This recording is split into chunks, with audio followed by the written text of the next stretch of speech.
Welcome to commerce guardian. Here is my credential. जैसे कि ये मेरी कंटेंट बेस्ड फर्स्ट वीडियो है गाइज, आपको इस वीडियो में और आने वाली कुछ वीडियो में ऑडियो क्वालिटी के साथ थोड़ा सा कॉम्प्रोमाइज़ करना पड़ेगा क्योंकि कुछ टेक्निकल इशू है जिसको मैं आने वाले कुछ टाइम में ही सोल्व कर पाऊंगी। आई होप कि आप अंडरस्टैंड करेंगे।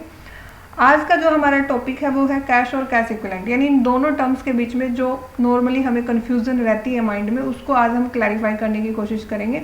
पहले हम देखते हैं कि कैश में हम क्या इंक्लूड करेंगे। हमें आइडिया है कि कैश में क्या आएगा, जो हमारा कैश ऑन हैंड है, यानी हमारे हाथ में जो पैसा है उसको हम कैश में इंक्लूड करेंगे, जिसको हम फ्रीली कहीं पर भी यूज़ कर सकते हैं। Cash on hand, clear.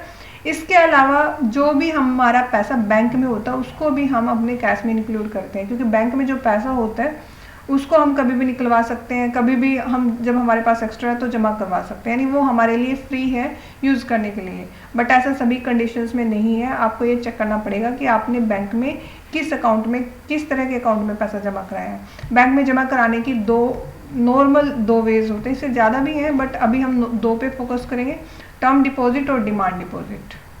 आज आपके जो टॉपिक से रिलेटेड है वो है डिमांड डिपॉजिट।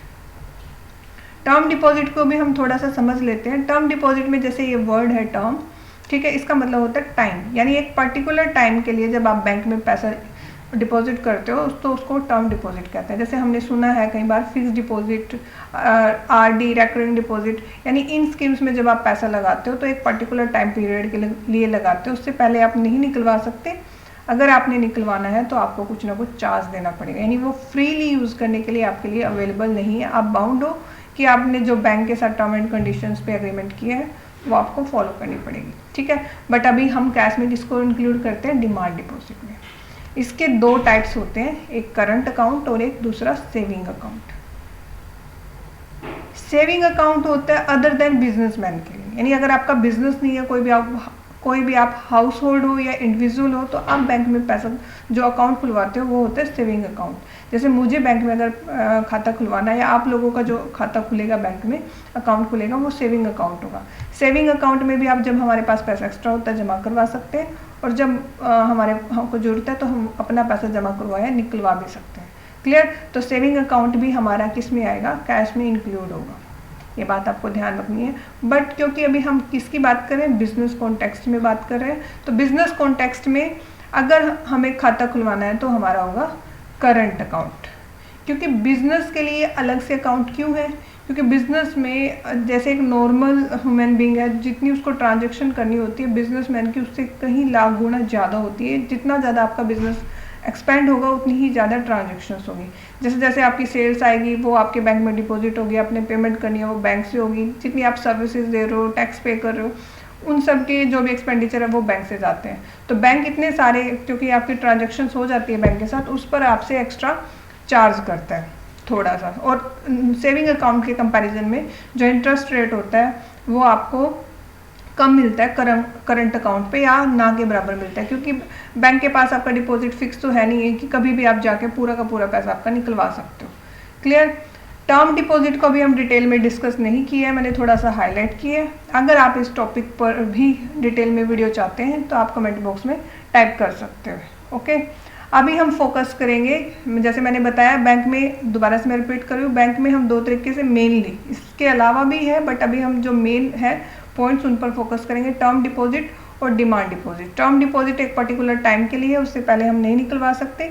और डिमांड डिपॉजिट में भी दो टाइप्स हैं, बिजनेसमैन के लिए करंट अकाउंट ओपन होगा और अदर देन बिजनेसमैन के लिए सेविंग अकाउंट ओपन होगा। क्योंकि हम बिजनेस के कॉन्टेक्स्ट में कैश इक्विवेलेंट पढ़ रहे हैं, कैश पढ़ रहे हैं, तो हम यहाँ पर करंट अकाउंट में जो हमारा डिपॉजिट है वो कंसीडर करेंगे, क्लियर। यानी कैश में हमारी दो चीज़ें इंक्लूड होगी, कैश जो हमारे हाथ में है और कैश जो हमारा बैंक में डिपॉजिट है। और बैंक में कौन से खाते में, डिमांड डिपॉजिट अकाउंट में। और डिमांड डिपॉजिट में भी सेविंग, क्योंकि हाउस होल्ड के लिए नॉर्मल अदर देन बिजनेस, इसलिए यहाँ नहीं लिया, अदरवाइज ये भी कैश में होगा। यहाँ पर हम कौन सा लेंगे, डिमांड डिपॉजिट अकाउंट में हमारा करंट अकाउंट। ये मैंने जैसे यहाँ बताया, open by businessman can deposit और withdraw any numbers of time, कितनी भी बार आप जमा करवा सकते हो और निकलवा सकते हो। और इसके ऊपर या तो इंटरेस्ट होता ही नहीं है या ना के बराबर मिलते हैं, यानी आप जो बैंक में डिपॉजिट कराओगे, जितना पैसा आपका बैंक में होगा उस पर नाम मात्र ब्याज आपको मिलता है या नहीं मिलेगा। और एक मिनिमम अमाउंट ऑफ कैश आपको बैंक में मेंटेन करना पड़ेगा। अब ये सेविंग अकाउंट पर भी कंडीशन लागू है, बट इतनी एक्सट्रीमली इम्प्लीमेंट नहीं है जितनी कि current account holder. Current account holder को एक मिनिमम बैलेंस मेंटेन करना पड़ेगा। अगर वो मेंटेन नहीं करेंगे तो बैंक उनसे चार्ज लेंगे कि आपने मिनिमम बैलेंस जो मेंटेन नहीं किया। जितना आप कम मेंटेन करोगे मिनिमम बैलेंस से, उतना ही आपको चार्ज पे करना पड़ेगा। आई होप आपको ये समझ आ गया होगा। कैश हमने कवर कर लिया है। अब हम बात करेंगे कैश इक्विवेलेंट की नेक्स्ट स्लाइड में। कैश इक्विवेलेंट की हमने बात करनी है। जैसे कैश इक्विवेलेंट का मतलब क्या है? Equivalent to cash. Okay, highlighter का कलर चेंज कर लेते हैं, 1 मिनट। कैश इक्विवेलेंट जैसे आप देख सकते हो, कैश इक्विवेलेंट का मतलब क्या है? इक्वल टू कैश, यानी ऐसी सभी आइटम जहाँ आपने पैसा लगाया हुआ है और जिनकी वैल्यू कैश के इक्वल है, जिनकी वैल्यू कैश के इक्वल है। और अब हमें ये चेक करना है कि कौन कौन सी ऐसी आइटम्स होगी जिनकी वैल्यू कैश के इक्वल है। इसके लिए कुछ एक फीचर्स आपको देखनी पड़ेगी। एक बात आपने ध्यान रखनी है, जब हम कैश इक्विवेलेंट की बात करते हैं तो हमारा मतलब होता है मार्केटेबल सिक्योरिटीज़ से। ठीक है, मार्केटेबल सिक्योरिटीज़ का मतलब क्या होता है कि जैसे हमारे पास कुछ एक्स्ट्रा मनी है, 2-3 महीने हमें ज़रूरत नहीं है, या महीना हमें ज़रूरत नहीं है, 15 दिन ज़रूरत नहीं है, तो हम किसी ऐसे सिक्योरिटीज़ में लगा देते हैं ताकि 15-20 दिन बाद हमें जब ज़रूरत पड़े तो हम उसको सेल करके हमारे पास पैसा आ जाए और उस पर हमें थोड़ी बहुत कुछ रिटर्न भी मिल जाए। एक तो चीज़, फर्स्ट पॉइंट आपको ध्यान रखनी है कि कैश इक्विवेलेंट मतलब कुछ एक मार्केटेबल सिक्योरिटीज़ होती है जिनकी वैल्यू इक्वल टू कैश होती है, यानी उनकी वैल्यू कम नहीं होती। जितने में मान लो 100 रुपये में आपने परचेज किया तो आप कल को सेल करोगे तो वो 100 रुपये में ही होगी। इसको भी डिटेल में क्या होती है मार्केटेबल सिक्योरिटीज़, और मैं बता देती हूँ, यहाँ हाईलाइट कर देती हूँ। इसके एग्जांपल है call money, notice money, commercial paper, certificate of deposits, treasury bills और बैंकर्स एक्सेप्टेंस। इन सभी सिक्योरिटीज़ को जब आप सेल करते हो, कॉल मनी, नोटिस मनी, इनकी अलग अलग फीचर्स हैं। अभी ज़्यादा डिटेल में हम इस वीडियो में नहीं करेंगे क्योंकि फिर वीडियो लेंथी हो जाएगी। अगर इन पे आपको अलग से वीडियो चाहिए मार्केटेबल सिक्योरिटीज़ पर, और स्पेशली जो यहाँ पर हाईलाइट किया मैंने, call money, notice money, commercial paper, certificate of deposits, treasury bill, bankers acceptance, जिस पर भी आपको वीडियो चाहिए, अगर कोई कन्फ्यूज़न है तो आप कमेंट बॉक्स में लिख सकते हो। ओके, इन मार्केटेबल सिक्योरिटीज़ की कुछ फीचर्स है। First one, highly liquid. Highly liquid का मतलब है जिसको हम इजीली कैश में कन्वर्ट कर सकते हैं। जिस भी आइटम को हम जितना जल्दी, मतलब जितनी कम एफर्ट्स हमें करनी पड़ेगी कैश में कन्वर्ट करने के लिए, उसको हम उतनी ही ज़्यादा हाईली लिक्विड मानेंगे। सबसे ज़्यादा हाईली लिक्विड होता है हमारा कैश। सबसे ज़्यादा हाईली लिक्विड की कैटेगरी में हम किसको रखते हैं?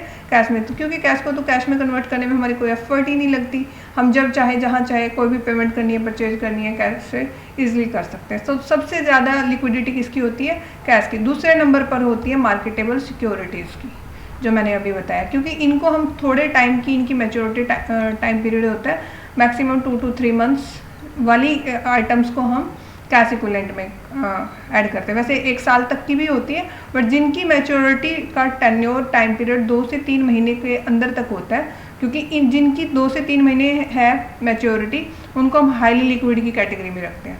और जो जिनकी इनसे ज़्यादा, उनको लिक्विड की कैटेगरी में तो रखते हैं। 3 महीने से 1 साल तक की जिनकी मैच्योरिटी का टाइम पीरियड है, उनको हम लिक्विड की कैटेगरी में तो रखते हैं, बट हाईली लिक्विड की कैटेगरी में हम किसको रखेंगे? जिनको हम 2 से 3 महीने के अंदर कैश में कन्वर्ट करा सकें। ठीक है, मार्केटेबल सिक्योरिटीज़ कौन से वाली?